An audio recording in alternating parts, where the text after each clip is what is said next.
and it is full of all sorts of community uses.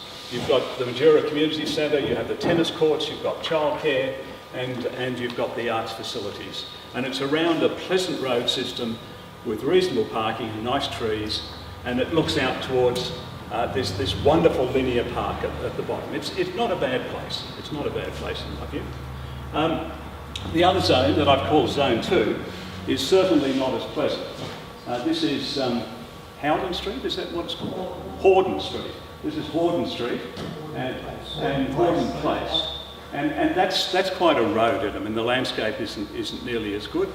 It has, of course, entrance onto these major playing fields. It has a motel, and it has the Jehovah's Witness Kingdom Hall, and this vacant block of land that is now in the hands of the ACT government. So these are really two distinct groups, and there's no connection across between those groups because the Salvation Army own the slice right down the middle. So the first option, and somewhat provocative option, is to do nothing.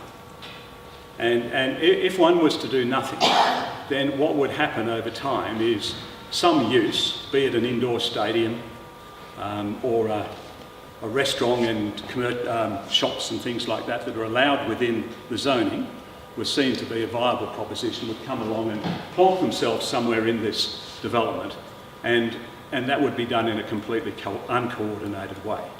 So I think option one is really silly. Do nothing is not a good option. Not a good option. Option two, no, if you're not yet, please. Sorry. That's not option two, it's option three. Option two is that you actually leave it in two zones that are unconnected in any way whatsoever. And you say, if we allowed some development within those zones, and residential has been discussed. And you Sorry, you want that one? No, I don't. I want to leave where we are. No, I don't want that. Please. Residential has been discussed, and the ACT government have owned this piece of land. If residential was put in that space, and the upside of that residential development, the profit out of the land sales and things, was able to be put into increasing the public domain, making the public domain better, then that would be a more coordinated way of achieving the result, if you understand what I'm saying. So that the upside of any development in here might pay for upgrading the pedestrian movement systems and putting in seating and paths and disabled access and those sorts of things. Now, option three is taking this idea further and saying that this is still not really taking advantage of this site, because there are 3 blocks of land on this total site that will probably be redeveloped in the short to medium term. Now we can go to the next one. So those 3 blocks of land are the CMFEU site, possibly the Salvation Army site, and the site over here that the ACT government already own. So we say, okay, those 3 sites possibly will develop in the short to medium term.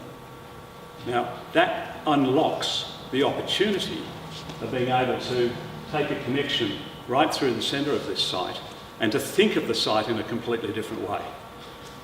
Now, given what Thea was saying, I'd just like to take you through a little bit of a diagram that says we're not going to talk about buildings here, we're going to talk about how do you bring about connectivity to this site? How do you allow people to walk through it? How do you allow joggers and prams and older people and all that sort of thing to be able to get through this site? And let's think about that first, and then let's put buildings in and see what happens. That's what I'm going to do. So if we go to the next one. So this diagram, and I apologise for the diagrammatic nature of these diagrams, and I hope everyone still knows where we are. We're here. And here's the childcare centre, the dance theatre. Here's Rosefield Place coming down through here. So this is a series of lines that have some ideas around them. And the first one is that there's the existing path network that goes up into the suburbs here, and there's the existing path network that goes down into Dickson here to never know whether it's Dumaresque or Dumeric Street, but Michael Berry's here and he lives there, so what's it called, Michael? Dumeric or Dumaresque? So, this route, what is it called? What is it? Dumaresque Street. So the first thing is, if that central piece of land is released, the opportunity is to come out from Dumaresque Street, have a bridge across the waterway here, and have a path system that links right up through the site. That's an opportunity that one could have that doesn't exist at the moment. This pathway that comes down here just basically stops at Anthill Street, which is like a great moat.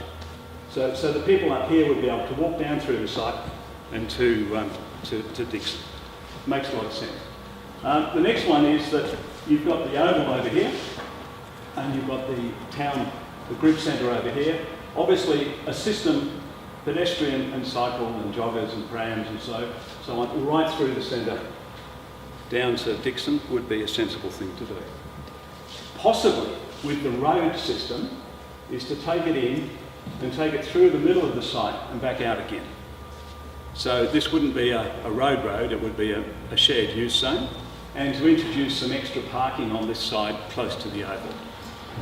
To develop at a much grander scale and safer scale the pedestrian network along next to the drain, and also the walkway system, meander it through the trees along through here.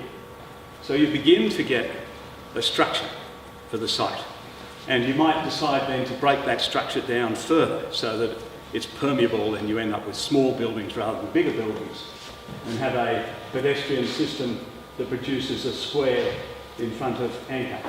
Have a pedestrian system that runs through here, perhaps a pedestrian system that links through here. And you develop, as Sia was saying, there's two nodes here which could be used for sitting or picnic areas or recreation.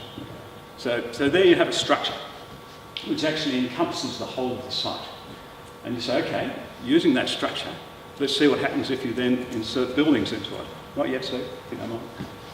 And the notion of buildings is that proper public spaces work if public buildings face out onto them, activate them. I mean, you think of anywhere which is a decent public space, it's activated by the ground floors of buildings. So the buildings become, if you like, the walls of the public place. So they add to the public place. So the next one, Steve. So this simply then shows some building footprints that define this system, mixed vehicle and pedestrian and cyclist system through the centre of the site. Allows this system to work in a north-south direction, allows the pedestrian network to go around the site, and it produces these building footprints. And I'm not saying at this stage what they are, because we're sort of taking this all backwards. We're starting with the way the site works and what the opportunities are. But as someone said at the last workshop, which I thought was really interesting, is that a lot of the buildings that are on here at the moment are courtyard buildings. The Majura Centre's a courtyard, this has got a courtyard, the hotel's got a courtyard, and so developing a building typology that had courtyards would be a sensible thing to do. So rather than bulky buildings, they're buildings with courtyards. So what these buildings are is subject to a discussion, but what it is, the proposition is that there seems to me to be an opportunity in the long term to come up with a coordinated approach for the whole of the site, so it works as a precinct rather than two bits, and it identifies a whole lot of sites that can be used for different things. Are these going to be high-rise? No, we haven't got to that point yet. I mean, I don't think that high-rise would be. I live just opposite Kingdom Hall. Right. Okay. Well, I don't think high-rise is appropriate. Just one last point I want to make, and this is the final point, if it's okay, is that, and part of the discussion will be around this, that if we want to put in this public domain, it has to be paid for, and the government isn't going to put in an appropriation bill and put in $20 million to put all that infrastructure in. It's not going to happen. So if some of this site was developed as residential, and the upside of that residential was used to develop the public domain, and other sites were for use for community and other facilities. That to me would seem to be a very good outcome for the precinct.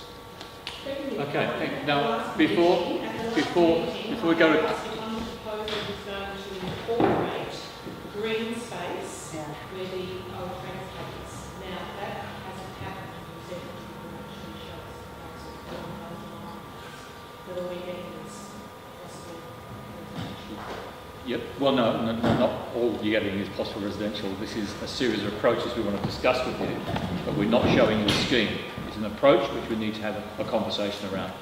But before we ask you to do that at the tables, we've got some time to take any questions of clarification to either David, Thea or Rodney about any of the of what you've heard so far this evening. So just take a few questions before we work at table.